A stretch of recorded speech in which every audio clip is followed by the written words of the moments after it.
Welcome to Dire Straits. I'm Tracy Clark-Flory. I'm Amanda Monti. Today, we're talking about men who call their exes crazy, who don't do their fair share of dishes, who refer to women as females, and who like pineapple on their pizza. Which is to say, we're talking about red flags, or purported red flags. I actually support pineapple on pizza 100%. We will need to discuss. We can get into that. Maybe you've seen a viral video of a woman listing off warning signs that a man is no good. Maybe you've seen that guy on TikTok who reposts videos of straight people behaving badly and then runs around waving an oversized red flag to pass judgment on their dysfunction. Or maybe you've just listened to a friend talk about a guy canceling a date at the last minute and found yourself saying, that's a red flag. We're digging into red flags as a meme and a discourse that gives a window into the greatest fears and hopes around hetero relationships. Before we get started, a quick thank you to all of our paid subscribers. You make this podcast possible, and we love you.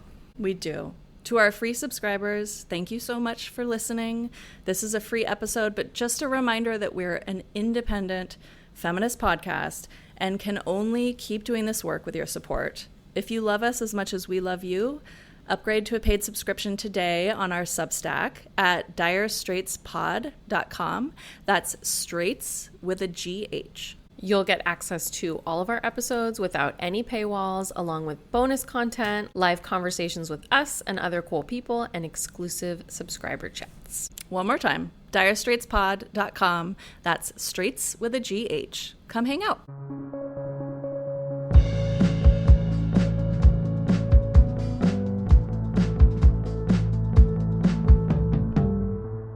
Okay, first, a basic definition. A red flag is supposed to be an early warning sign, something that tells you to run away before you get too deep into a relationship, or maybe even before going on a date. A lot of advice around red flags specifically focuses on the talking stage. The idea is that you can protect your heart by getting out early and not getting too attached. You can quit before getting embroiled in a painful situationship. But they can also warn of an inevitable future rift in a long-term relationship, either as a sign that a relationship is doomed, the partner is irretrievably flawed in some way, or that something about the connection is unhealthy. Exactly. So Amanda, tell me, have you encountered any red flags in your time on this earth? Oh, yes, I have. I definitely have. I mean, most of the young men that I dated before I was married in my 20s were struggling actors. So I kind of feel like that's a big all over red flag. Let's see. I dated men in lots of debt and was warned about that. Did not heed the warning. Struggling artists in other mediums, like writers, which I wouldn't recommend. Yeah. Before that, there was the guy that I dated in high school, who I write a little bit about in my book, who made fun of my hair. I feel like that's probably a red flag, or maybe by that point I had already missed a lot of red flags, all the early warning signs. Right, totally. So in my 20s, I was involved for a while with a man who had the phrase, "I'm sorry," tattooed on his arm. What was he sorry for? I must know.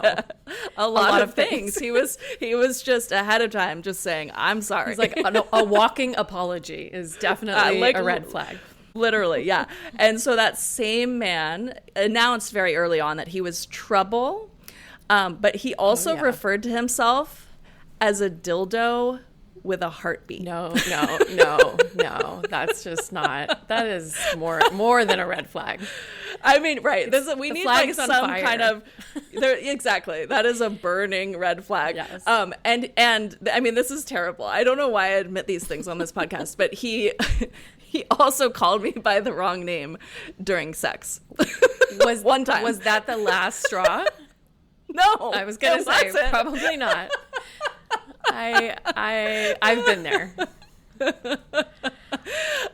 I definitely think those count as red flags. But I do feel like, yes, like maybe we missed some early warning signs. So I'm very glad that today we're going to refine our red flag detectors. Yeah, maybe pick Hopefully. up on the earlier signs before we get to the flaming on fire ones. This is good timing too, because if I start dating again, I'm gonna need these. So thank you for this. Yes, we're it's like a helping therapy to equip session. You. Totally. So, okay, in fairness, what are your red flags, or what were your red flags in a previous era? Like, what red flags did I give off? Yeah. Okay. No, I don't have any. I am completely You are perfect. I'm completely easy to be in a relationship with and extremely healthy. No, I think probably in my 20s, like the biggest red flag was that I drunk dialed. Like I did that a lot. I hate to admit. And probably also like talking about like marriage like way too early, which says a lot about what led me to this podcast.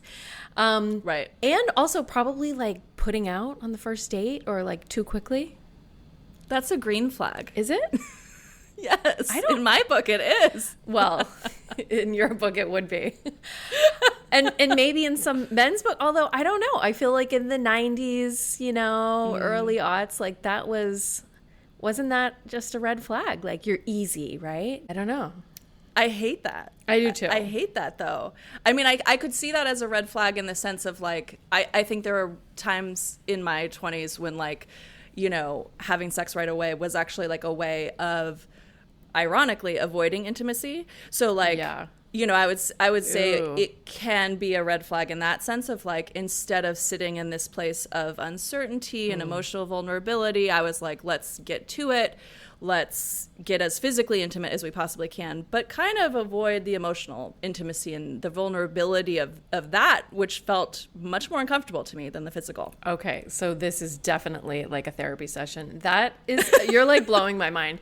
I think that's probably true, but also I think, well, and this is like sort of the other side of the same coin, it was like a way to just be a sexual object, which was like the more comfortable position for me as a young woman. Like, because that's like that's all the value that like I perceived that I had with men. Right. Like, let's cut straight to it. Let's cut straight to that place of supposed power. Right. And it's that tricky situation of like, well, this is what you want me to be, but now that I've made myself that, I'm a red flag.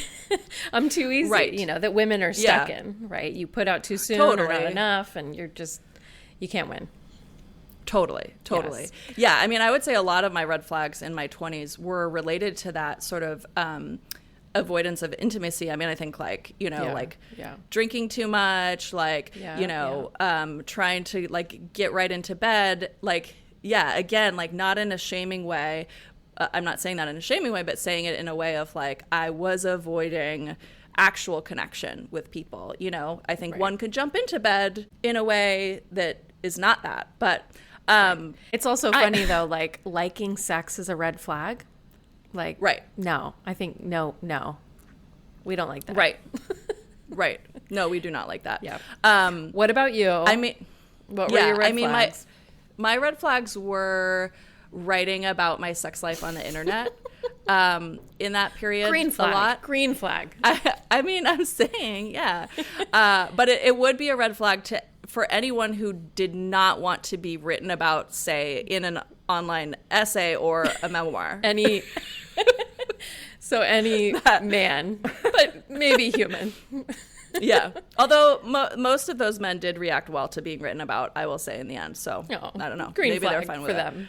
But one other red flag was that in that era of bringing people home, I had a big poster of Diane Arbus's famous photograph of those like The Shining looking twins above my bed. Wow. Like, which is so creepy. So like I was so interested. Have sex. Yeah, I was so interested in being like, you know, this powerful like seductress, but then I was like, yeah, and I have Diane Arbus above my bed. Like what? Like, and I also have a Lara Croft costume in my closet.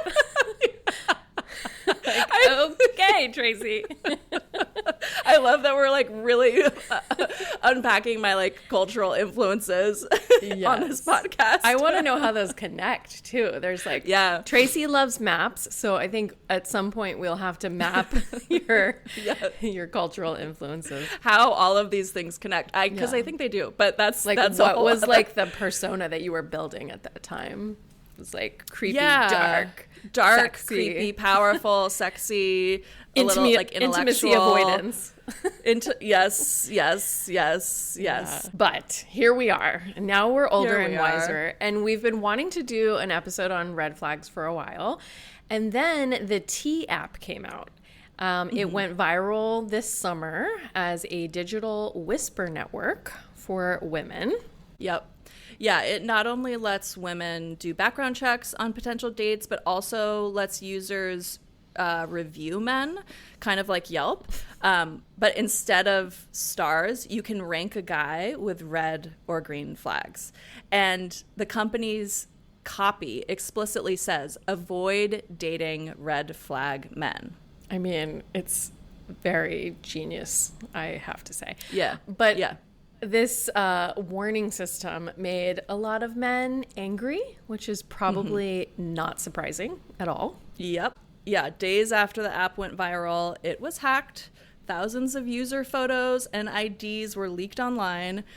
4chan users then celebrated and started sifting through all that data. I think someone even made a map, right, of all the home addresses associated with this leaked user data.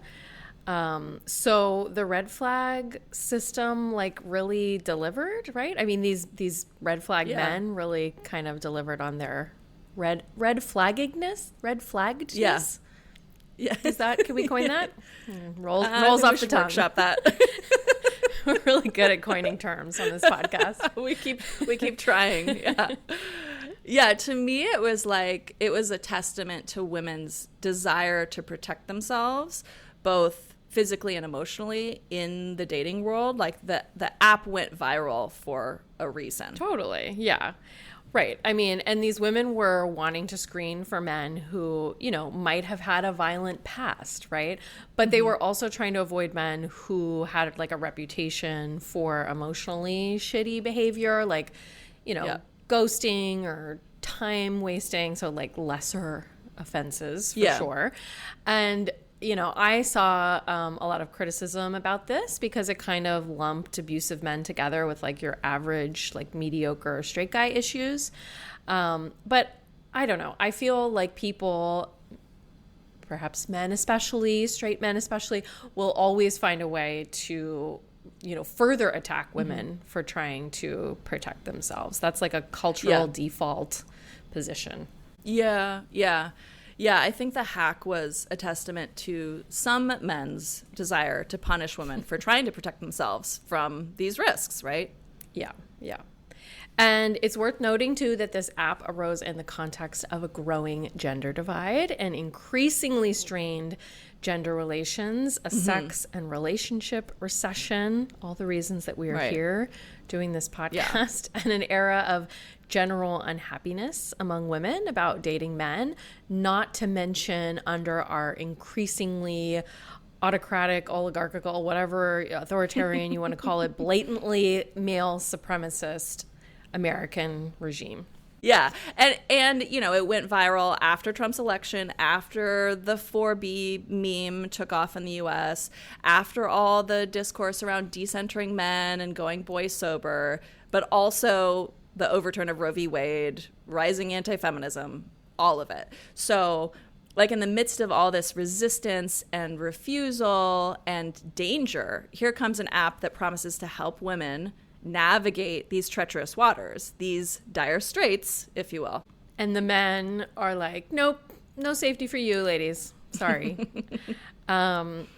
And, you know, I think what's interesting is like women have been warning each other about men since the beginning of patriarchal time.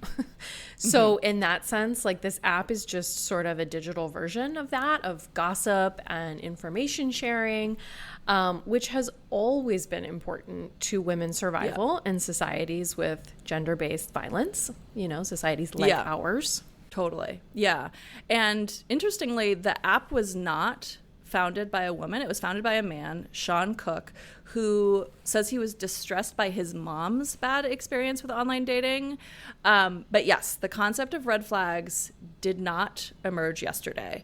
In fact, the red flag has its origins in war and the military. A literal red flag was used to signal battle, defiance, and an unwillingness to surrender. That is very interesting. I mean, I think it's kind of remarkable, actually, how often heterosexuality invites these kind of like war, battle metaphors, you know, like the battlefield of love or all's fair in love and war. So fascinating. So red flags have basically gone from being a literal flag declaring an intention to harm, kill, and conquer in battle, in contrast to the white flag of peace, right, to something that's much more abstract. Like today we think of red flags as interpersonal clues that have to be parsed, interpreted, you know, read for potential relationship danger on the horizon. In the current discourse, red flags aren't about a romantic partner outright declaring war or violence, obviously, but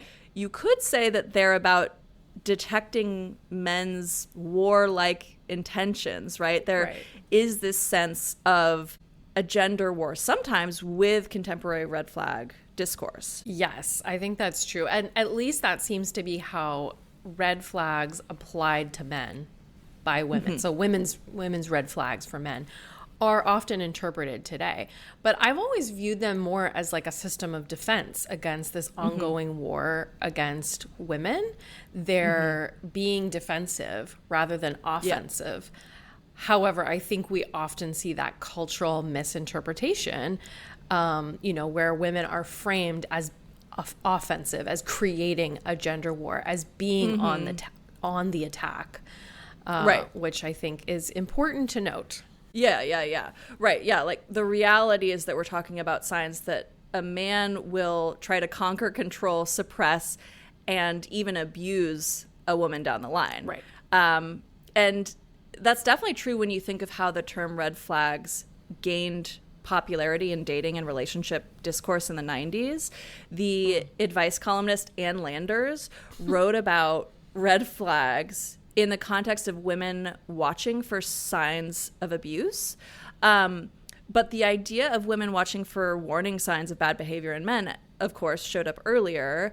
The 1989 self-help book, Men Who Hate Women and the Women Who Love Them, it didn't use the phrase red flags, but it was essentially a guide to help women identify misogynistic men. Here is an excerpt from the introduction if you want to give it a read. Okay. Bob's deceptiveness should have been a warning to Laura that she needed to take a closer look at him, but she didn't want to see. She wanted to believe that Bob was the man of her dreams. Laura, I feel for you, girl. Yeah. Been there. Yes. I don't know, maybe you can tell already, but there's a lot of talk in this book about women who failed to recognize warning signs. Okay. So we're already seeing an uncomfortable level of victim blaming. This is something I'm really interested to discuss with you because that's part of like what I meant earlier about women's sort of defensive strategies getting reframed as offensive. You know, women are so often attacked for protecting themselves as though they created or in protecting themselves are creating this abusive culture that they are dating in. But they're also, as you're pointing out, attacked and blamed for not protecting themselves correctly or enough. Yes, totally. How Which does is that an work? attitude. Yeah. And that is an attitude that the self-help industry really thrives off of. Totally. Speaking of, the 90s saw the release of the book Red Flags: How to Know When You're Dating a Loser. Ooh. Here is the book jacket description. Do you want to check this out? How did I miss all these books? I feel like I could know. have used them for sure. Yeah, clearly. We both could have. Clearly. Okay, so this is the book jacket description. Okay, sure. He's gorgeous, funny, and charming. Interesting, like, physical qualities, sort of. I guess funny is not. But early in any doomed relationship, there are warning signals foretelling the bad news to come. Really? In any relationship? Well, we'll get into this. Studies show that most women will try to justify these signs, excusing them so they don't interfere with the fantasy of having met the perfect man. The question then becomes how to detect and respond to a red flag before it's too late. That's interesting, because I feel like when we talk about red flags, we have to acknowledge, like, two things. One, yes, totally. Women are force-fed a fantasy from a very young age, if you're socialized as a girl, right, about motherhood, marriage, finding the perfect man. And men, on the other hand, are socialized into, like, hating women, so a good man who doesn't hate women is, can be hard to find. And so I absolutely buy that many women are constantly trying to believe that they're living this fairy tale that they have been sold all their lives. Like, I think that's a really important thing to look at. But also, like, hindsight is 2020, and you can't always predict how relationships or people will evolve or grow or change over time. Nor should we try. Totally.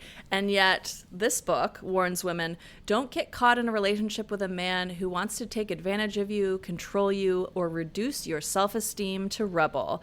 There are chapter titles like The Neglector. If he doesn't call back, tell him to hit the road, Jack. And you have to say it just like that. It's so funny. You have to say it like that. Didn't we talk about this in The Dark Feminine? Like, so much of this advice is, like, just, like, guys who don't text back or call back. Like, we've been doing this for decades, guys. Right. Yeah. As if, like, it's that simple. As if, like, that's the only thing that happens in a relationship is, like, calling and texting. There's so many other... Anyway. This also does make me think of our old friend, John Gottman, who... I know that anytime you say our old friend, it is not a friend at all. Like, I feel like you said that about Evie magazine. You were like, our friends at Evie magazine, and I was like, we've got, like, a cast of characters that are not our friends, our enemies that we refer to as friends. No. Yeah, they don't get not the even definitely not. No, our decided enemies. Well, so we covered John Gottman in our couples therapy episode. And I think it's important to keep bringing Gottman up because people, I think, still like him. And there's a lot of... Yeah. And I get it. Like, if our listeners out there, if you like him, I get it. Like, a lot of it is, like, common sense stuff. But when you start digging a little bit deeper, there's some problematic stuff. So we talked about him in the couples therapy episode, and a lot of his work kind of took off in the 90s. And he has this theory of the 4 horsemen of the apocalypse, which... So dramatic. And the apocalypse being divorce, right? Or the end of a relationship. Like, wow, we really hate people breaking up. I mean... It's equivalent to death. It Total happens, annihilation. Guys. Not even death, the end of the world. The whole world is over. I mean, it's my God. Already over. The 4 horsemen. Well, and how convenient to frame it that way if you are making your career off of helping people to stay in their marriages and stay married. Well, like you said, the self-help industry thrives off of this stuff. Yeah. Right? Yeah. That you can control everything. Right. Yes. But so the behaviors that he claims predict divorce are criticism, contempt, defensiveness, and stonewalling. So there's this kind of like, paranoid attitude around divorce. Paranoid is like putting it lightly. Like, you'll die and the world will end is actually what he's saying. So watch out for these 4 things. Right. Yeah. I mean, and then so like if we fast forward to the 2000s, there was the emergence of the Red Flag campaign, which was an effort on college campuses to raise awareness about signs of intimate partner violence. It was educational and actually pretty effective in that it led to bystanders having better reactions to signs of abuse. So that feels like a pretty important historical tidbit. Because it feels like part of what we talk about, like, yes, there's this sort of like paranoia around God forbid any relationship ever ends, right? But part of what we're talking about when we talk about red flags seems to be this sort of intuition that women are taught to ignore as they're socialized into those fairy tales, those, you know, everything we were just talking about, right? Where they start to convince themselves that my relationship is this fantasy, or, you know, on top of all the other ways in which, you know, girls are socialized to not listen to themselves, their bodies, right? Yes. So it's like, is red flag culture kind of trying to give women that back? And this campaign, I think, especially shows how red flags can be, you know, an educational tool that really helps women identify the warning signs of abuse that maybe they were taught to ignore. Right. Or that we're normalized in our culture. Totally. Exactly. Yeah. Right. Exactly. Which is like the old, you know, central tenet of like rape culture theory, which is that we normalize, you know, harassment and abuse and assault in our culture. But the red flag, green flag thing, right, hasn't it really taken off online in recent years, and kind of as it's become a social media phenomenon, totally devolved into what? What is it devolved into? Yeah. Tell us, TikTok expert. Oh, wow. What an honor. Yes. So it became, it became a meme on TikTok and Twitter. And as it did, the meaning started to expand. People would get on TikTok and list out red flags, often based off their own dating experiences, and it would go viral. A lot of those people were women, of course. They weren't talking about abuse so much as shitty dating behavior.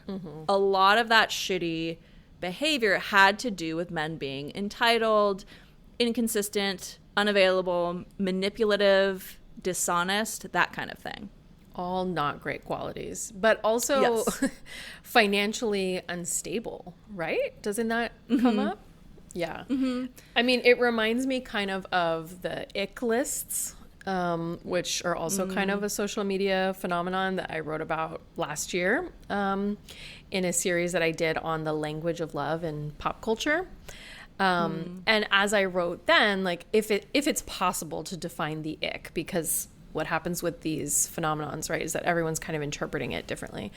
But I would argue, like, the ick, it's that feeling, it's like a moment of cognitive dissonance between one's attraction to a person and one's interest in a relationship with that person. So it's like this instance where the body sort of realizes that, like, desire and practical concerns that we bring to relationships are not quite lining up, which is like a complicated way of saying it's like this, it's a turn off, but it's not just a physical turn off. It's like something is not right here, which feels very similar kind of to the red flag.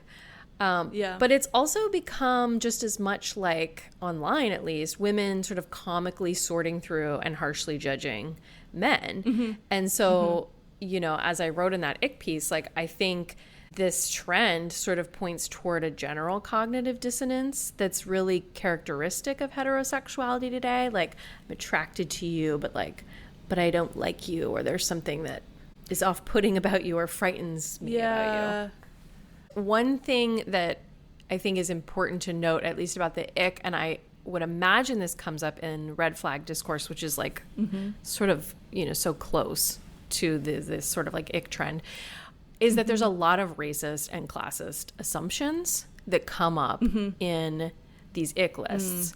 At the same time, you have relationship coaches and therapists online calling it like a highly intuitive and spiritual practice, kind of like what I was saying earlier, but there tends to be a lot of pseudoscience attached there. Creators saying that the ick is a trauma response, and so it gets messy. And I would bet that with red flags, I'm curious what you've found, but I would bet it relies a lot on racist and classist categorizations of people. I did notice sometimes, occasionally, I did notice some stuff that like could speak to a man's financial position, Yeah. like having a bunch of roommates. That was something that I saw a number of times. Having a bunch of roommates, or like things like, you know, he has a bunch of roommates and they all share one towel. And so there's like a lot of stuff that, like, you know, which is so gnarly, but to think about, but I think there's a lot of stuff that is like, I think could be intended to speak to this sort of like man-child idea of like a man that doesn't have his life together. Like he's not taking care of himself and like adulting, you know? Right. But of course, there's also this like financial piece of like, yeah, well, you know, if he has a bunch of roommates, that might just be because he has to have a bunch of roommates, you know? Right. And I feel like, yeah, we should dig into this man-child. I wrote recently about the man-child too. And I think that what's interesting is that you're kind of pulling apart, like there's the sort of classist element to it. And then there's the kind of like, will he be like a good breadwinner element to it?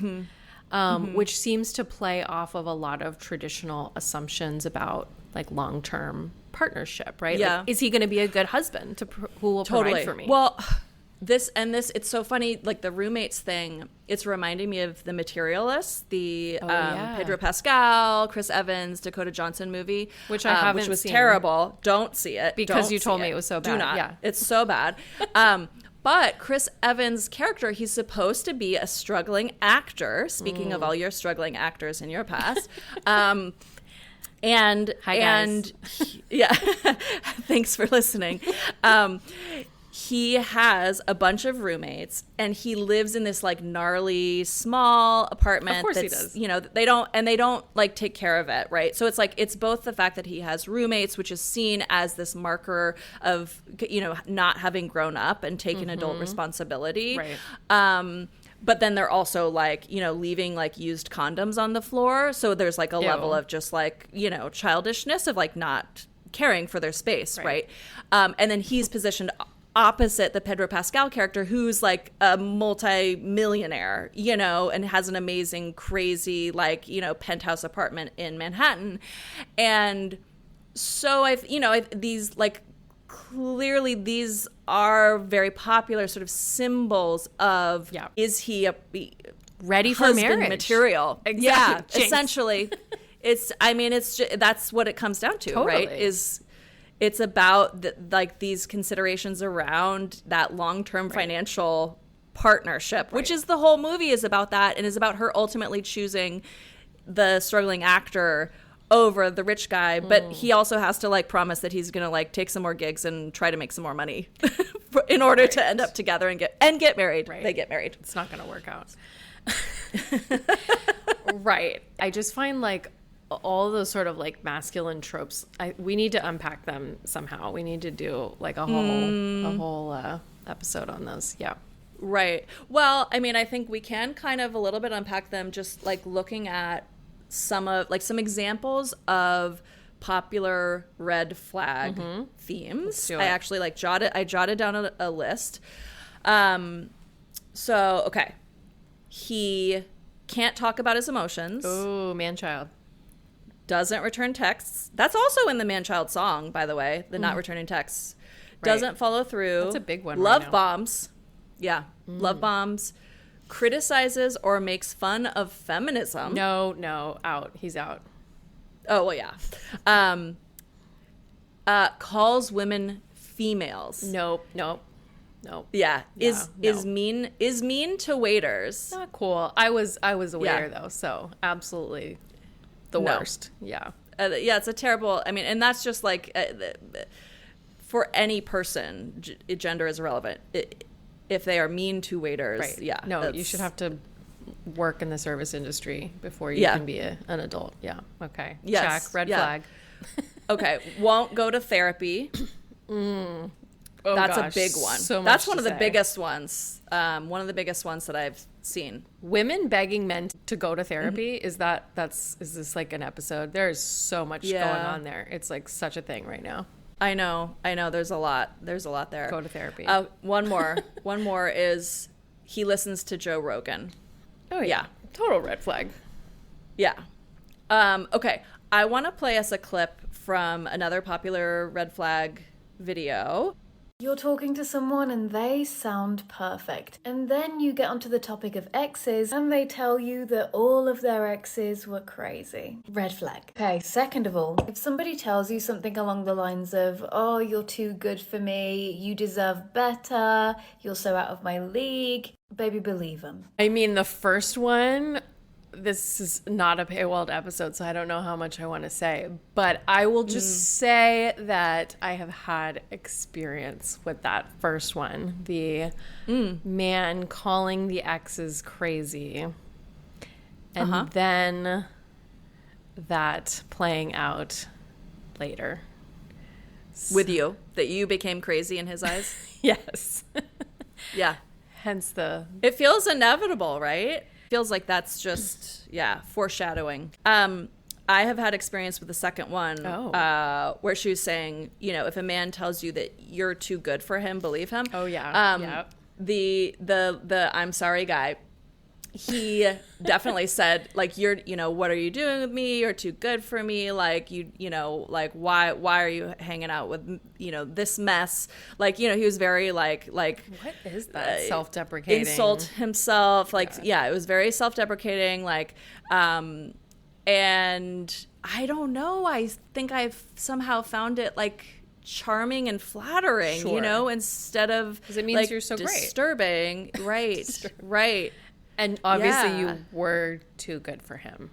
Let's just be clear. Well, we were not right for each other. Right. But, well, that's generous. I mean, remember the tattoo. But that it is, it's kind of manipulative, isn't it? Mm-hmm. Like that kind of, you're too good for me. And then it's weaponized incompetence, right? And it is a little bit like declaring oneself. Like, I think with that guy, there was a lot of like declaring himself the bad boy, saying that he's, I'm a heart, a dildo with a heartbeat. Like this sort of like you can't expect much from me. I'm not the kind of guy that you end up in a relationship with. Like, right. I'm trouble. To say explicitly like I'm trouble is actually just kind of a way of giving yourself permission to be trouble and to kind of be like, well, I told her that I'm trouble, so like, right. What does so now she expect? I can just be an asshole. Yeah, exactly. Yeah, big red flags. Also, when I was watching that clip, I was just thinking like the young people are so emotionally fluent. I mean, I know that there's like the darker side of that, which is like the pseudoscientific like therapy speak everywhere, and everyone's diagnosing everyone all the time. But still, I just don't feel like we had such a robust language to talk about this stuff when I was younger. Definitely not. No. Yeah, and I feel like, I don't know, I feel like we were engaging more with like we were presented with all sorts of like imagery, and kind of aesthetics. So true. Instead of this like language of and ideas around relationships and sex and love. It feels like a total shift in that sense. Like, which I think is partly like social media, TikTok especially, of like having these people who are like, getting out there and giving advice on, turning away from the guy who tells you you're too good for him. Oh my God. And podcast culture, maybe? Podcast culture. Yes. Not sure what that says about us. Okay. Us. Well, we're trying to be like a good force within that. Yes. We're green flag podcast. We are a green flag podcast. If a man listens to us, then green flag. Actually, like, seriously. And I will say, we just heard from a friend that she said she'd heard from two separate men, straight men, that they loved this podcast, and that's so fantastic. Green flag for them. Hi, guys. Glad you're here. So I also jotted down some green flag themes. He goes to therapy, of course. He listens to you, talks about emotions, is a feminist, does his share of household labor, shows up and follows through, remembers things like your birthday. Oh, man. Has friends of his own. That's a good one. And some of those friends are women.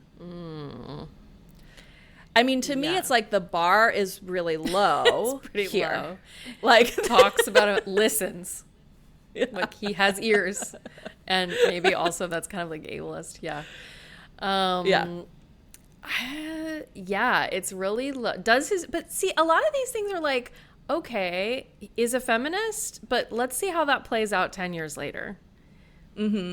Does his share of household labor again, because it's different when you're, as they said in the YouTube video, in the talking stage than when you are married and have children. Not that that's everyone's path, but I'm just saying, if you go that route.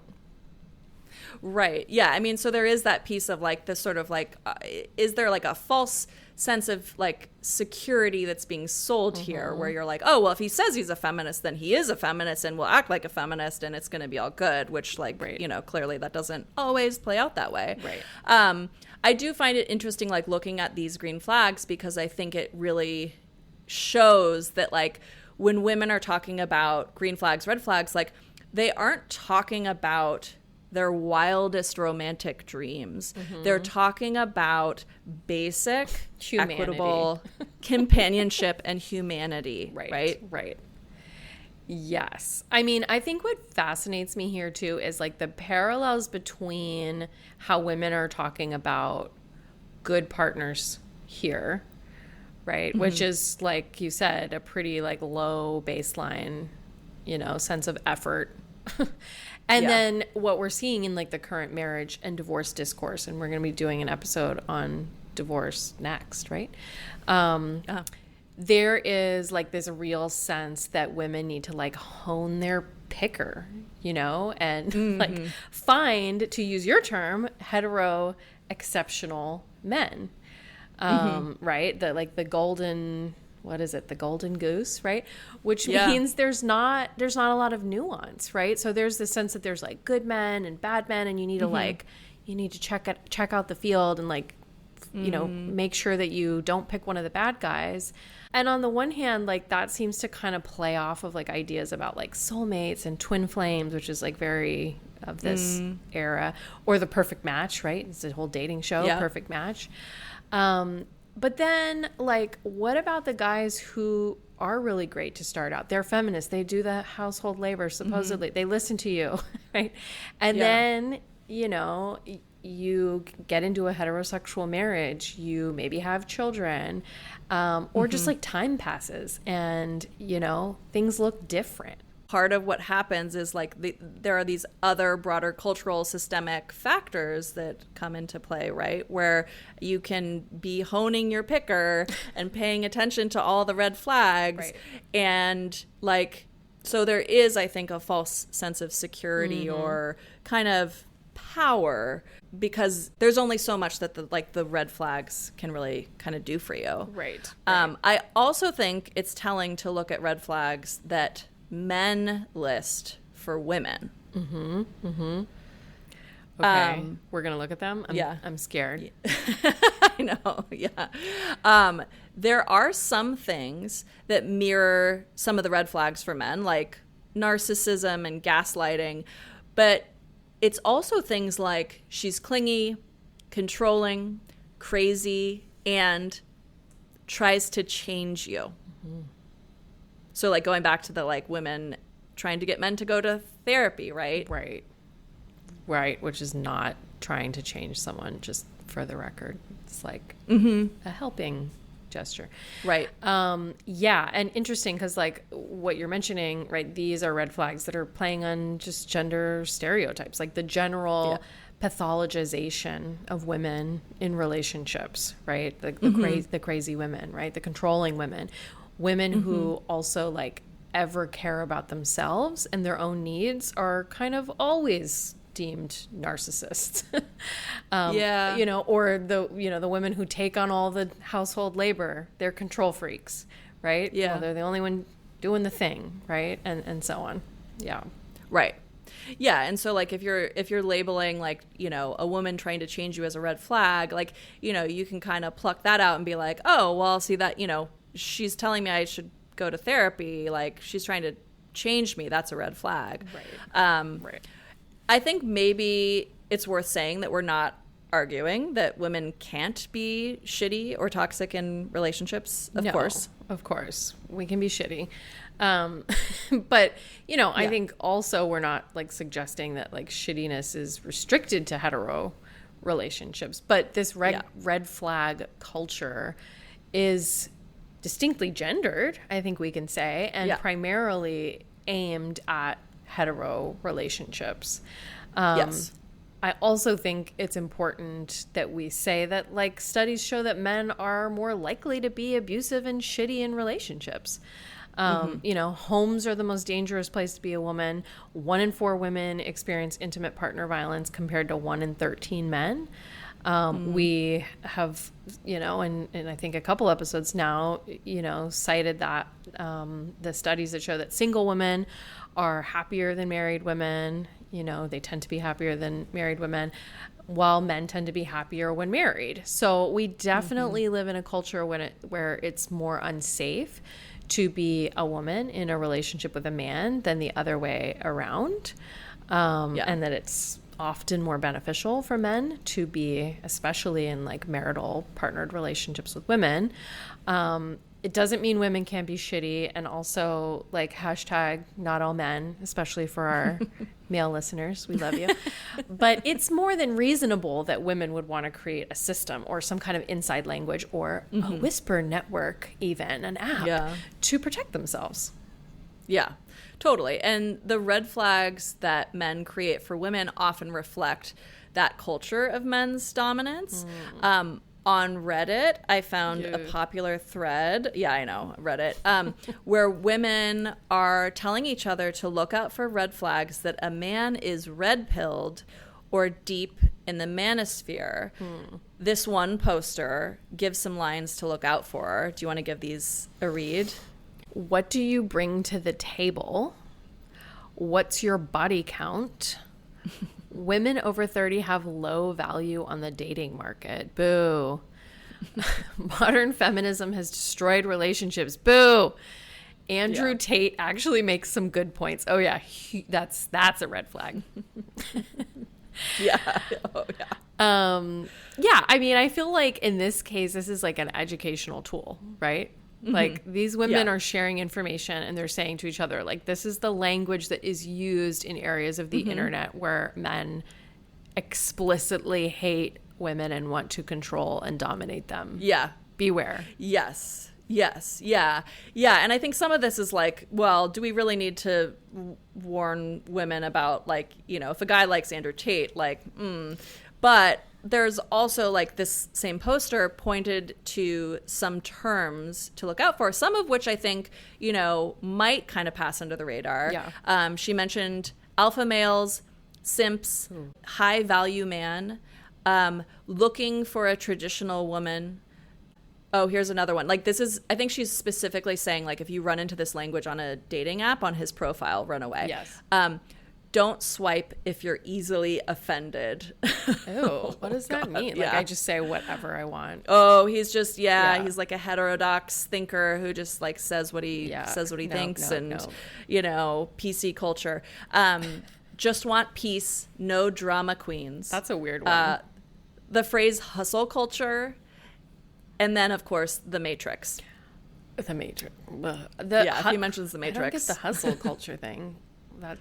I think it's just associated with this like manosphere adjacent kind of like self-optimization, like life coach kind of vibe. Oh, like if he's into hustle culture. Hustle culture. Like, I don't know. Right. Yeah. No, we don't like hustle culture. Take a nap. No. She's right. I don't know what simps is though.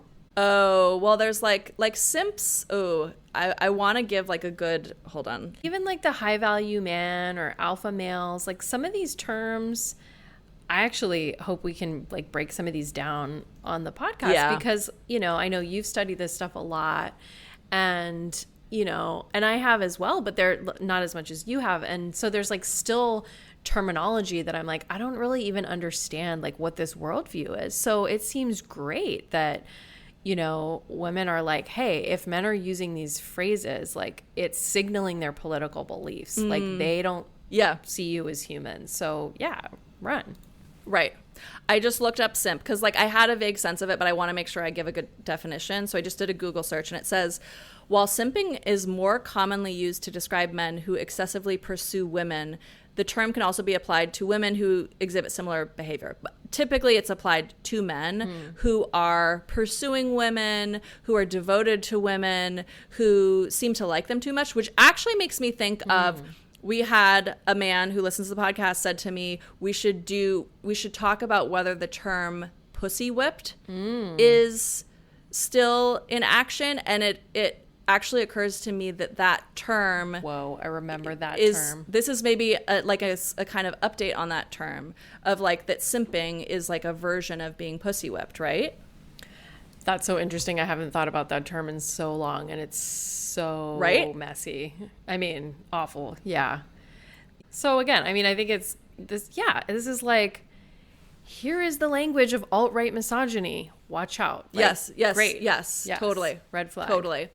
So this poster writes, that's not someone who sees you as a partner. That's someone who sees you as an object to control. True. Yeah. Right. Right. So again, we're kind of like seeing this history of using red flags as like a social code, or as a way of sort of like reading the social code that already exists, and a way of giving some detail and language, and, you know, really articulating like the warning signs of abuse and control and misogyny. You know, and a lot of these red flags are taken, it seems, as evidence that a man could be abusive, whether like physically, sexually, emotionally, or that he's controlling or will want a certain type of partner, right? Such as like, you know, a wifey, a traditional woman, a trad. Yes. Yes. Right. Yeah, there's a lot of red flag talk around like buzzy terms that are linked with abuse, like gaslighting, love bombing, narcissism, that kind of thing. That's interesting.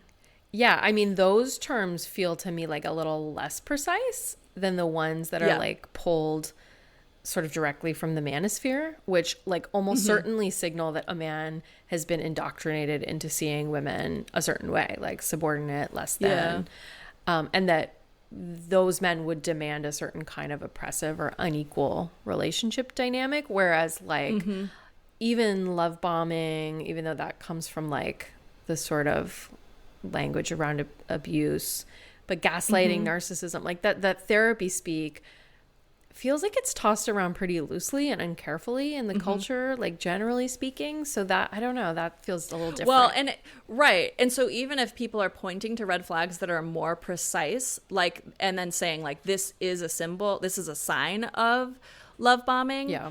I think they're things that one could debate or argue over, like whether it is love bombing or not. Like, is this someone who's just really into you or not? Whereas the manosphere stuff, like if a man uses this term, he is like, he's been pulled into a cult of masculinity. Completely. You know, like there's like no kind of question around it. So I think that those more abstract red flags are a little tougher to handle. Right. Yeah. No, we do not date men that listen to Andrew Tate.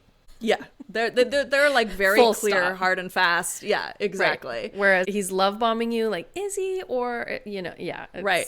I mean, not that doesn't happen, but it gets tossed around a lot. It's more debatable. Yeah. So, but then you also have these red flag conversations about watching out for men who isolate you from friends, who are jealous, who push for sex, which feel like they're, you know, more specific actions that could indicate that things will get abusive. But then again, I came across this academic paper on red flag culture that argued against this approach of listing out discrete signs of abuse. The authors said that, quote, isolating individual behaviors as potential indicators in this way may be unhelpful because coercive control is best understood as an ongoing experience characterized by multiple points of control, which can be hard to identify from a single behavior. Yeah. So again, there's like this cautioning against it being so easy to just like spot the behaviors on your list the moment you meet this guy, especially in a relationship that relies on patterns of control, coercive control. Yeah. You know, and the sort of underlining of the fact in this paper, right, that you can't see abuse when you've been properly groomed for it. Right. So, like, we're seeing that there's this huge range of risk that's indicated with red flags. It's not just coercive control and intimate partner violence. Right. Some of it is just a guy dicking around and not texting you back. So there are many shades of red. Yeah. And actually, there's this term pink flags for warning signs that are maybe not so serious. There are also beige flags that are like quirky traits that are not necessarily concerning. They're neither good nor bad. And on TikTok, you'll see red flag tests specifically for relationships where people, it's so dysfunctional, people will prank their significant other. And it's a test to see how they'll react. And the idea is that there is a red flag and a green flag way of reacting. So like an example would be a woman pretending to call someone, presumably a man, in front of her boyfriend or husband to ask for help with fixing something around the house. If he gets angry, red flag. If he's cool with it, green flag. There's also like less extreme examples like asking your boyfriend to braid your hair. And if he refuses, it's a red flag, presumably because it's like too feminine or something. So he'd be refusing because it would, you know, he'd feel like he was being demeaned in some way. He didn't have sisters or something. What if he doesn't know how to braid? Yeah. Yeah, that's, You know, you should maybe learn to braid. Yeah. Okay. Maybe. I mean, that all just feels like very fun and like funny to me, right? Like, you can't take any of that too seriously. Like, people are just having fun on the internet and like creating entertainment with this concept. Totally, yeah. And then you'll see a lot of that kind of fun on the internet, like, but also kind of interfacing with like really kind of pretty serious stuff. Like, so there's this one guy, Dustin Pointer, who does this thing on TikTok. He's very popular. He'll share a clip that someone else has posted online, say of a man destroying a 500-piece puzzle that his wife has just completed, just for lols, or of a woman pouting after learning at a gender reveal party that she's having a boy. And then he'll react to it by running across a field while waving an oversized red flag. So it's like there's this interesting like combination of just like the physical humor of like the oversized red flag and you know, but then also like these really dark videos of hetero people behaving badly. Right. Yeah, the puzzle thing is like, ooh, it's bad. Ew, like why? That's it's nasty. Don't make content out of being mean to your wife. Okay. That's a red flag. Well, so it seems like some people are taking this very seriously, right? They see like a red flag as a way of like asserting what good and bad behavior looks like in a relationship, which could, you know, has some issues, but potentially seems culturally beneficial, you know, pointing to something and saying like, that is abusive, that is wrong, right? Watch out. This is like not the kind of person you'd want to be in a relationship with. But then some people seem to just be like hyperbolically playing around with this concept. And then, you know, some of this content is maybe in that sort of in between. And maybe that is kind of problematically trivializing some actually troubling behavior. Right. But I don't know. Right. I mean, the more that we talk about it, I feel like the more I kind of like love this trend. It's like, I don't know, there's something fun and funny about it, right? And I know plenty of people hate on it, and for all the reasons we've mentioned, right? Which I get, because it does require this kind of like sorting and judging and labeling of others. Yeah. Although, I mean, maybe there's something useful about like the sheer repetition of red flag lists because it can kind of help to enshrine certain behaviors as troublesome. But then again, like as the red flag concept has spread, it's lost some meaning. Like you mentioned icks, and red flags are sometimes used to describe turnoffs or icks. I read this piece in Style where the author jokingly refers to bad grammar and not drinking coffee as relationship red flags, but also people who put pineapple on their pizza and folks who seem narcissistic. But those two things mentioned in the same sentence. Right. Which is like, what are we even talking about now? Yeah. I mean, this is what the internet does to things, right? Like, it's like losing meaning. It's just becoming a meme, like you said, and like a source of humorous content. And there's like this ironic sensibility there. Like this person is not actually equating lovers of Hawaiian pizza with narcissists. Although I do think that pineapple on pizza is kind of weird. It's delicious. It's delicious. No. Red flag. Tracy. Have you tried it? I think I've had like a bite. I know. Oh my God. Red flag. How dare you? How dare you? Say you don't like something without even really trying it. That is a red flag. Like, open yourself up. Okay. So obviously there's like a very fun element of this red flag culture. It's like jokey, right? It's more playful. It's sort of exaggeratedly people, exaggerating their romantic and sexual preferences for funsies, for laughs. But also, like, I wonder if this is just, like, we're just witnessing a kind of general, like, enshittification of an actually useful concept. Because we're sort of going back and forth here with, like, okay, it's, like, kind of funny and, like, has no meaning. Yeah. And then, like, actually this is potentially, like, a really helpful, serious practice, right? And so I wonder if it's just, like, the internet has, like, I don't know, ruined women's gossip and info sharing. And maybe women's intuition, like, because it tends to ruin everything. Yes. Yeah. There is an argument to be made that lumping in abusive behavior with idiosyncratic pizza preferences is maybe minimizing abuse. Not helpful. Yeah. Right. I think I find myself wondering, like, why this red flag framing now? Why is it so popular right now? Yeah. I mean, it took off, after the MeToo movement. And, so it's like, it's interesting to me that it's like, here is another way for women to warn each other about men's bad behavior. It's essentially, I mean, you could say that it's another way of saying Me Too, in that, like, when certain behaviors are popularly enshrined as red flags, it's a way of recognizing them as a more collective experience.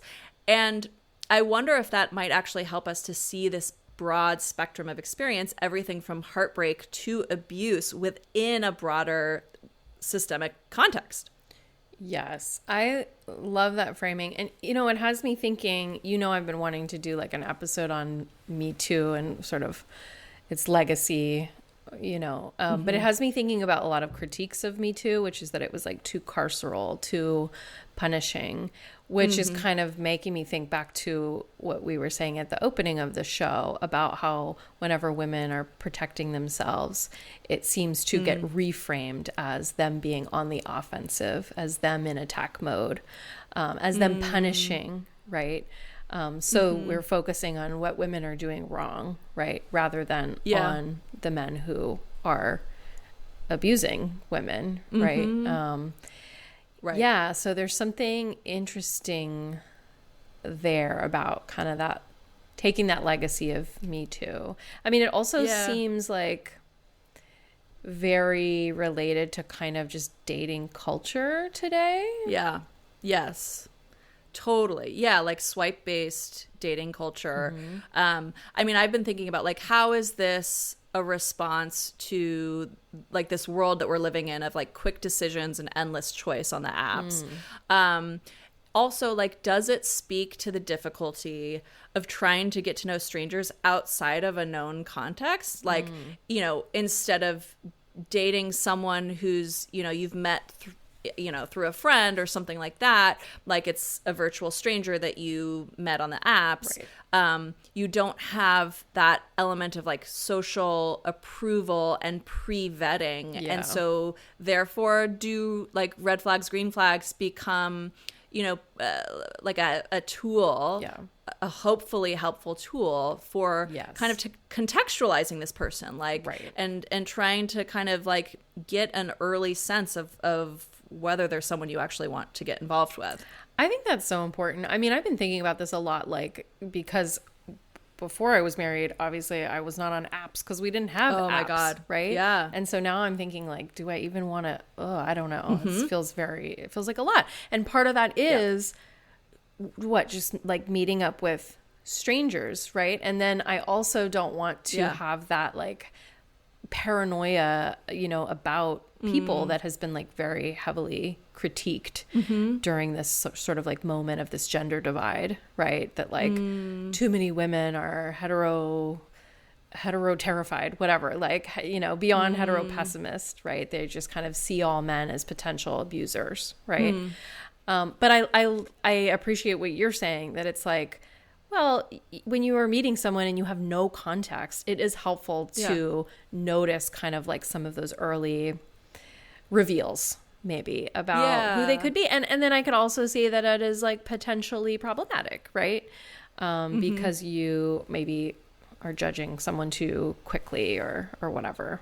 I guess I do feel like torn about it, right? In the sense that like I think the dating app culture of like that kind of encourages this labeling of people and categorizing of people that can feel so kind of objectifying and superficial. Yeah. There can be that element to red flags, but I think it kind of comes down to how it's being used and like they're like we're seeing there's so many different ways that this kind of meme and discourse is presenting online, right? So it's not any one thing. Right, exactly. I do feel like a lot of this is tied to what we are hearing and seeing in terms of the discourse around marriage and divorce, which is so much about kind of trying to control and, I don't know, create like some sort of universal theory of avoiding heartbreak, of avoiding relationships ending. And, I do feel like that all comes down from the kind of social, cultural, political primacy of long-term monogamy and marriage, right? This idea that like, if your relationship is not forever, you must have done something wrong back there, Yes. Or if like love ends in hurt, someone made a mistake along the way. Yeah. I mean, I think there's a piece of it that I can relate to so much, and I remember feeling this when I was single and dating, like, is this wish to be psychic, like to this wish to know how it all is going to turn out, and this sort of unbearableness of like not knowing and of like actually not being able to know, like that there was no knowing until I got to know this person better, until I actually, stepped into further intimacy with this person. It's like that's part of the tension here, and part of it's just the vulnerability of being in a relationship, of building a relationship with someone is like the potential for hurt, and that you can't necessarily make these fast, quick decisions, right? We can't protect ourselves so fully, unfortunately, alas, And it feels really related to what you said in one of our recent episodes about like the elimination of all risk within relationships, that there's that real desire to eliminate as much risk as possible.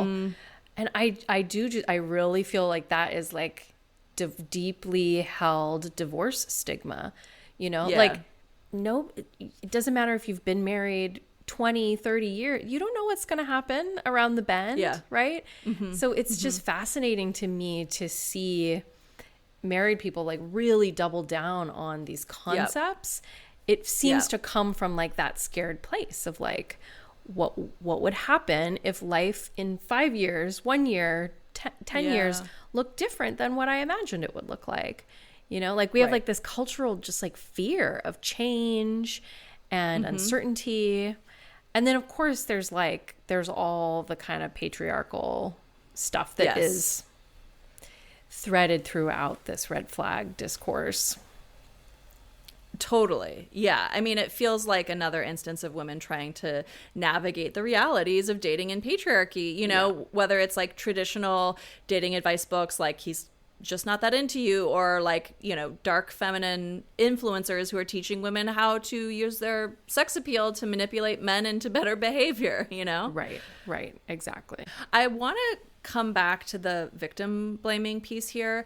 We already touched on it a little, but that same paper that I mentioned earlier, it notes that red flag discourse puts personal responsibility on women to avoid abuse. They actually quote a content creator on Instagram who advised her followers, quote, "If looking back at your past lovers is like looking at a graph of your own mental health decline, then maybe it's not them, it's you. The part we need to work on is why we have such terrible taste in the first place.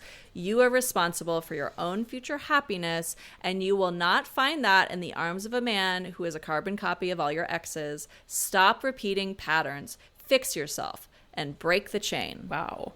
That's dark. And makes me feel mad at this person who wrote that. Red flag for this person.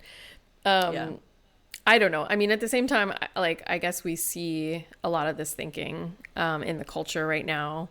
I have found, not to keep coming back to this, but I'm gonna do it because it's what I do. That married women, especially right now, like love to point the finger at other women or say like those women chose wrong. Yes. Right. Or at men, at ex-husbands, to say like that guy had to be an epic asshole, right? A very, very bad man. And mine is not, which I know you've written about in terms of like this hetero exceptional attitude. The idea that like if a relationship ends, someone had to be shitty and we need to be mad at someone, right? Right. Because of course, then we don't have to look at like the system. We don't have to look at all these cultural attitudes we're breaking down, question what kinds of institutions we're complicit in. It's just easier to be like, well, that person's shitty and bad and that relationship was bad and I'm good. Yeah, right. Yeah, I mean, like, I'm sure that influencer's post was like well-meaning, but abuse is sneaky and complex. Yeah. And this is offering up like an imperfect individual solution as opposed to targeting a patriarchal culture that encourages and enables this shit. Right? Right. Yes. And when we're talking about actually abusive relationships, like something we haven't discussed yet is like how your upbringing can affect your ability to see red flags. It's so interesting that we're recording this because I think it was last week my therapist said to me, you don't see something as a red flag when it's been normalized for you.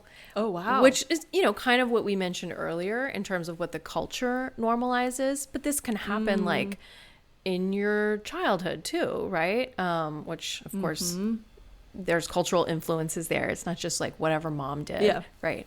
But my head kind of exploded like, oh yeah, you wouldn't have seen this because it would have felt familiar. It would have felt comfortable. If you grew up in a chaotic household or around abuse or around addiction or codependency or narcissism or inequality, like these things are just going to look like love, like home, even if they're not necessarily good for you.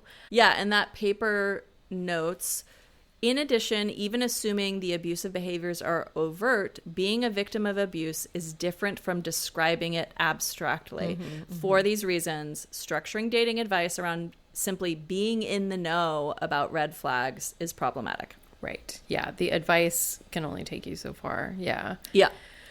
I mean, I think for me, like that doesn't negate the potential value of some of these more pointed red flags, like the manosphere ones that we talked about. That seems like just an incontrovertible good, like for women to be sharing that information. Not everyone is studying this stuff like we are, although everyone should be listening to the podcast, obviously. Let us do it for you. Yes, we'll help you find the red flags. And sometimes women do choose the wrong man because they're conditioned to ignore warning signs or to believe that they can change men, right? I mean, we grew up with how many films about saving the Peter Pan or the troubled or the bad boy, as you mentioned your experiences with the bad boy, right? Oh, that's like what love looked like, or so we were told, is like making the bad boy good, convincing him to settle down and marry you and totally become someone different. But I think that like entire premise, again, of choosing the right or wrong man is really one that we should trouble. It definitely places the onus on women to avoid abuse. Yeah. It can also just really quickly lead down this road, to thinking that all relationships are always meant to literally last forever, and if they don't, then men or women or someone has done something wrong.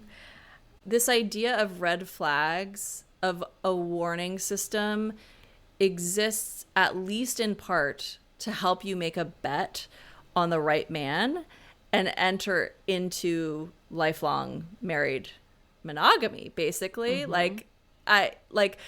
Now I'm reminded of the backlash of the divorce memoirs last year.